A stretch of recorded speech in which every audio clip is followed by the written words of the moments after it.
musidɓe tedduɓe onon wattuɓe hakkillaji mon e télévision Piindi TV kam e radio kala e mbadi kubal on calminama on bismama e revue des titres ko sifa e kelle gadani jaadi leydi Sénégal e oɗo ñalawma alarba nogas lewru mars hitano junnaji ɗe nogas e nayyi 2024 ko nden garɗen ngam humnude aadi yitinande on robindo jayndeji meɗen woni ko jaadi leydi Sénégal dawri e kelle gadani hemnaten ɗum e oɗo subaka hande ko Habsa Sow dendi men mo ala yettode Habsa hol jayde puɗɗortoɗen e oɗo subaka eɗen pulɗoɗo e jayde wiyetede libération ko noon libération e oɗo subaka hande wi ko on ɗon chef de la mission d'observation électorale de CEDEAO de la CEDEAO woni le professeur Ibrahima Gambari ina tawe ɗo iwro lamorgo Dakar ɗum noon o yettiɗo ene ko guila ñande altine e jawtuɗo o kanko gonnoɗo chef diplomatie nigérienne ina wayno tan o holliti wonde omo ɗamini tan on o processus électoral leydi Sénégal ne wayno ko processus mo ganduɗa o ma fuɗɗo e dow yewtere pamodiral kono kadi e fijirde jaleɗe ha Sénégal yalta e ɗin sumgoji tawi ko démocratie o folata e widema ko noon Sénégal ene wawi wadde ko ɓuuri ɗum saabu ko leydi ndi ganduɗa ndi ko leydi teskorande ko wiyete ko démocratie hol jayde ndewten hen Habsa eɗen ndewnan hen jayde wiyetede l'observateur ko noon l'observateur oɗo subaka hande ne wayno kañum naari koye on campagne électorale ɓe mbitande ko full le baromètre en trompe-l'œil c'est-à-dire kewede yimɓe ganduɗa ɓe ne teske kala e saaha kono ɗum ɓe mbiyelle ko ɗum funti hen saahaji woni ko woni ko heɓata candidat ɗi saabu jomum ne wawi hewde yimɓe e saaha campagne kono so tawi vote ari tawi jomum votantake no hannirta ni saabi noon janen ko ɓe mbi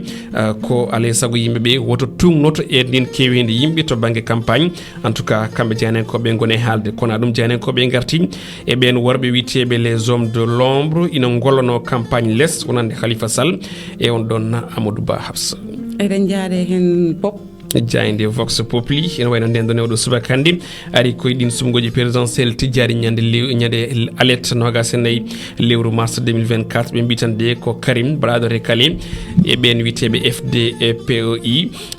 hande ɓe mbitande ko yimɓe sarodirɓe saabu hay goto andani taw holtoɓe jogori holmoɓe jogori jaggorante ko yiwti on ɗon fannu janen ko ɓe minon mbi ko won hen cuuɓi ko yo mbad ko wiyete ko boycott woni guedda ɗin sumgoji heddiɓe noon jaadani ɗum ɗon jiiɗi ko yoɓe mbabo caggal won e candidat ji walla ni e won e coalition ngaji saabi noon janen ko ɓe mbi hande ko laaɓi ki ganduɗa kine fawe dande mo ganduɗa kam tigui woni Abdou Karim Wade e ɓen witeɓe PDS eɗen jaade hen e jayde wiyetede témoin le témoin quotidien e o subaka wi ko présidentiel 2024 kamne arti hen Karim e Bougane Gueye Dany faiseur de roi noon janen ko ɓe mbiri yidde wi tan kala moɓe jaggorani ko kañum tigui jogori hewde sembe e nden walari waɗaɓe recalé par le conseil constitutionnel kono kadi e ɗin sumgoji ganduɗa ɗi ko tijjari dimanche paaɗo Karim Wade e on mo parti démocratique sénégalais PDS Bougane Gueye Dany on gardiɗo coalition gom sa bopp ene wayno tan ɓe mbi ko kañumen jogori wonde arbitre e ɗi sumgoji tijjari janen ko ɓe gaari e portrait Khalifa Babacar Sall natal makko yoɗo ñalawma hande ɓe mbi ko le calife que le Sénégalais attend en tout cas ko calife mo Sénégal naaɓe paadi ko point d'interrogation manam ko namdal jaden ko ɓe jaadini hen le verdict news e o subaka kamne arti koye yilluyi ko toon to Fatick e on ɗon candidat de Benno Bokk Yakar kañum tigui waɗi rutti teddungal on debbajo walla première dame o wiyete ko Mayram Faye Sall tawi ngal teddungal ngal ruttimo ni ene wayne ko yesso ɗin responsable uji politique diwan o koye nder kewedi jamanu Amadou Ba ina wayno yetti jarni Mayram Faye Sall mo ganduɗa mbo wi ina waɗi juuɗe mum e darde muɗum kala e nder leydi Sénégal ha ɓamti konngudi makko kanko Amadou Ba ne tawe nder nden jandi witede le verdict news eɗen jaade ha joni e jayde witede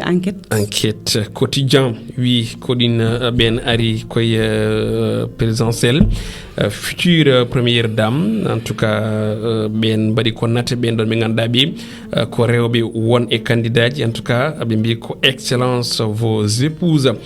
janen ko ɓe mbi ko Macky Sall ɓen rewɓe ganduɗa ɓe ko rewɓe yontaɓe woni stylé kono kadi e méthode e pouvoir ben rewbe ganda be witebe ko de première dame ina wayna non be bitan ko ben don be ganda be hande kewanu yede to bangi grand public enen birni caméraji Sénégal nabbe buran dum en andude kono be bi ko Macky e Marième Faye Sall ina wayno ko balli didi cirtudi kono de ko yeso woto yidde wi tan ina wayno garangal Marième Faye Sall ton to palais de la République ne wayno addani Sénégal ko wite ko 100% couple mo ganda ko besgu leydi Sénégal tonto palais de la République janen ko be kadi ngari fan goddu wi Sénégal no wawi danji ko wite premier monsieur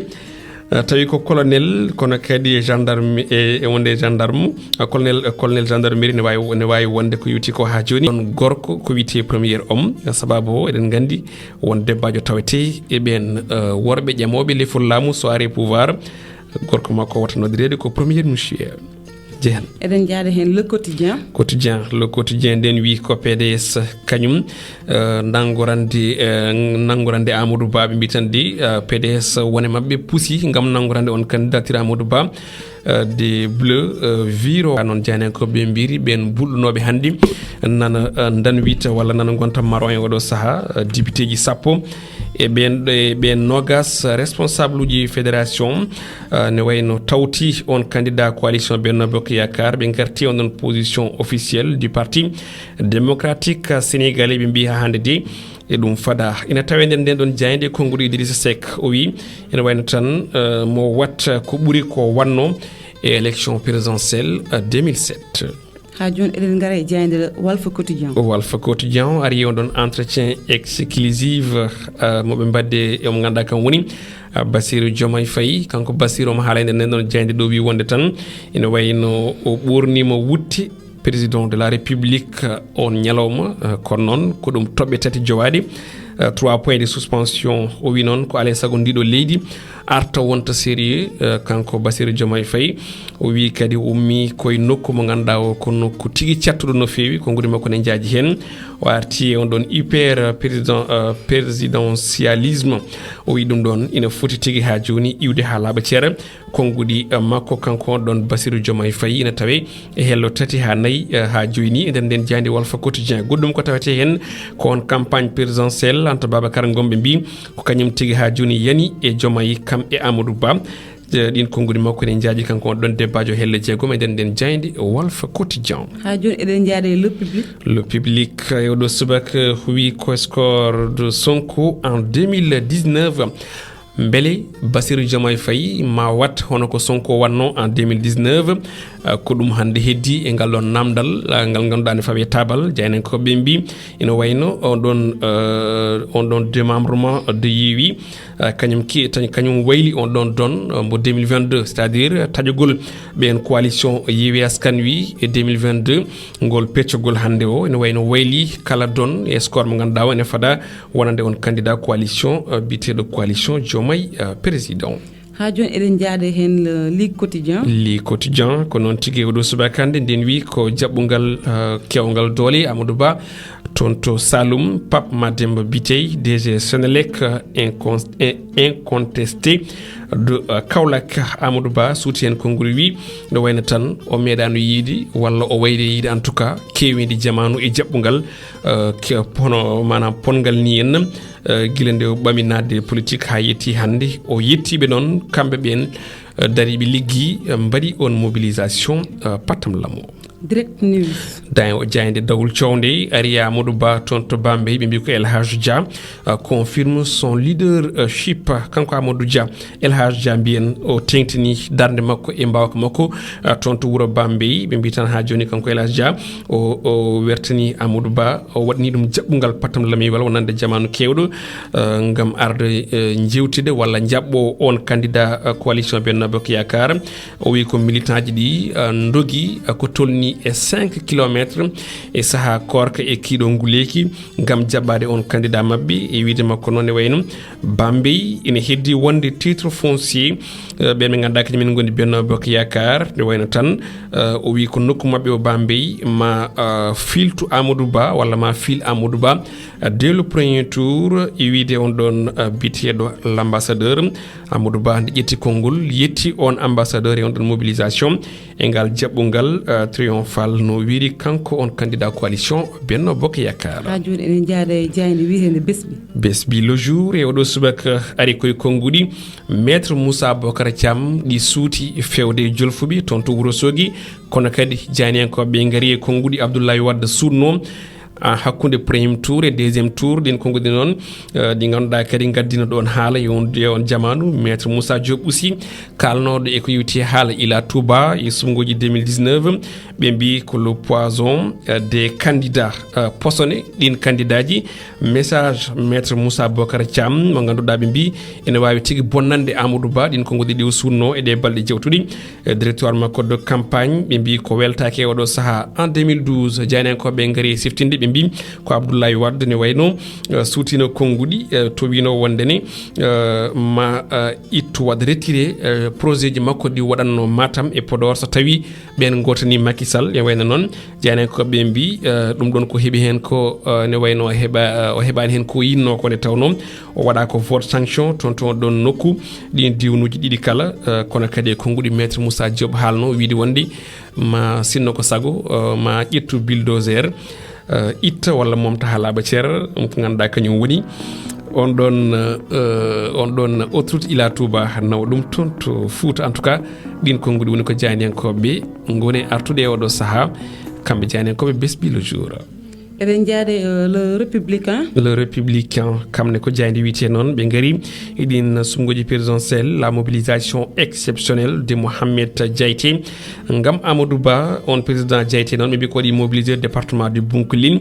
kono kadi o hunima victoire woni polgu wonande Amadou Ba on candidat Benno noon ɓe mbi tande ko weltima e on ɗon mobilisation des militants de Mohamed Diaité tawi noon ko ɓernde ɓumɗo heeɓi hen ɗin konngudi en jaaji hen e hello joyi e nder nden jande wiitede le républicain. ha joni eɗen jaade la dépêche républicaine kamne arte caravane toon to Saint-Louis mbo Anta Babacar Ngom kanko Anta Babacar Ngom noon suuti toon konngudi fewde Serigne Mboup o wi Serigne Mboup de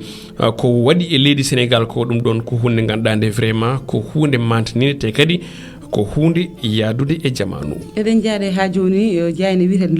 le soleil jayne guindire nde nden ari koye coftal balli 13e jeu africain ɓe mbi ko on bi à Accra Sénégal de ina lewña toon to Accra lamorgo leydi Ghana ɗum ɗon ko yewti e on ɗon jeux africains. ha joni eɗen jaade le tribune sport on ko jeux africaine aussi arti ɓe mbi ko le Ghana kañum tigui waɗi éliminé kadi Sénégal Ghana yaltini équipe tokoso leydi men Sénégal ɓen ɗon ɓe ganduɗa ko U20 ko lawol gongol kadi nde tawno ɗum kewino e dumunaji jewtuɗi en 2015 ɓe garti e match amical le Gabon ma jou tawi zuudata mo ganduɗa kam tigi woni maître muɗum de jeu on wiyete ko Denis Bouanga on match paɗaɗo ñande aset hakkunde Sénégal e Gabon toon to Amiens. record quotidien ari e on ɗon match mo ganduɗa ko athlétisme jeux africaine mbiyen 2024 Louis François Mendy ɓe mbitande ko c'est par d'or omo jokki ƴettude ko yuti koye ɗin médaille d'or kono ɗum en garti match amicaux Sénégal Gabon et Bénin ɓe mbitande ko priorité oɗo saha hande ko sukaɓe kono kadi e ɓen hesɓe poti journée ɗin match ɗiɗi habsa jayne men sakkitinde ne wiye stade quotidien ko ɗon guddirten no mbiɗani robine men jayde jeewoɗo subaka hande ɓe gaari koye Nicolas Jackson Elimane Ndiaye Nampalys Mendy Moussa Niakhaté oɗo saha ɓen ɗon ina jiilo ko wiyete ko revanche en sélection goto foof ina waddi aadi walla won occasion mo ratno e oɗo coupe d'Afrique ina gasa jomumen jomnito so keeɓi occasion e ɗin match ji ɗiɗi Nicolas Jackson noon ɓe mbitande yi jogori heptude ko place muɗum titulaire Nampalys Mendy ko wadde reprendre on ɗon place muɗum milieu de terrain Elimane Ndiaye kamnene ko wadde bousculer on ɗon hiérarchie Niakhaté Moussa Niakhaté ne wayno tan ko wadde racheté on ɗon penalty muɗum mboratno penalty mo ganduɗa waɗino coûté cher élimination Sénégal e on ɗon 8e de finale CAN Côte d'Ivoire 2023 ɓe garti e o connexion toon to Alsace noɓe mbiri Diallo e Diarra le 2 Habib pour tourner en sélection wayno ko ɗo uddi robine men jayndeji e oɗo subaka hande kono hade nden hade men tan waydirde bandiraɓe habsa en gaddanabɓe natal batidingal on ɗon dessin odia dessin mo ganduɗa o ina haala ko yiwti ko e actualité on ɗon dessin noon holliten wonden tan ko Amadou Ba wala no jiiruɗa ɗum e écran o Amadou Ba mo ganda kam tigi woni Bassirou Diomaye Faye tawi non be jogi ko chauffeurebe vraiment spécial Amadou Ba ko Macky Sall donat dum odon auto mo ganda ko auto pentrado marron beige Ousmane Sonko kanyum dongnata ko Bassirou Diomaye Faye on don auto bodejo jonnon halaka woni ko Serigne Mboup nana les jom slogan yokko bayeko o wi wondani kanko hoore makko vraiment mo fonno vraiment dañde hono beedo chauffeurebe hono be donnobe autoji o wi kanko hoore makko winno dañde vraiment hon dindo autoji chauffeurebe mumen sabu ko autoji ngandadi celludi chauffeurebe kadi daribe no fewi mbele ene wawa jeede ko wite ko o wi dum kan ne foti jeede e ko wite des équilibres entre nous autres candidats manam ko hunde fondunde hakkunde candidat yi kala gor fonde fonno hebde vraiment autoji mum heb aussi ka yimbe wallitobe tawi ko wabi no Macky Sall Ousmane Sonko eden jeewi aussi candidat ji goddi nan auto bangi ko wayno Boubacar Camara nan heedi tagal ne wadi se wutte bode jen fay jungo hoore kono ni aussi den jiya mo ngada ka woni Cheikh Tidiane Dieye ko lombido won ko mi heftinani en tout cas hado kono beedo kam mi heftini dumen donc dessin onan don ko dessin nam kono aussi ko dum information donc information wutan ko be bi kambe be kibi beeto kibi vraiment soutien c'est-à-dire Amadou Ba hebi soutien Macky Sall Ousmane Sonko hebi soutien Bassirou Diomaye Faye e commentaire tan en dabbo kadi kiden gudda bon e yenda min gila fuddore wonno tan ko hakkunde Ousmane Sonko e Macky Sall donc hande Diomaye Sonko eden nana kadi Macky Amadou Ba donc mbir wi ha joni iwan don tan ko kanyum tan won don ko hakkunde Macky tan ha Sonko ha joni ko non a jarama Hafsa non ko hunde commentaire ko yewti on don odia en jetti bandirabe yebobe en ton to Piindi TV adi mon rebindo jande sallallahu lamdo jebi ko jango alkamisa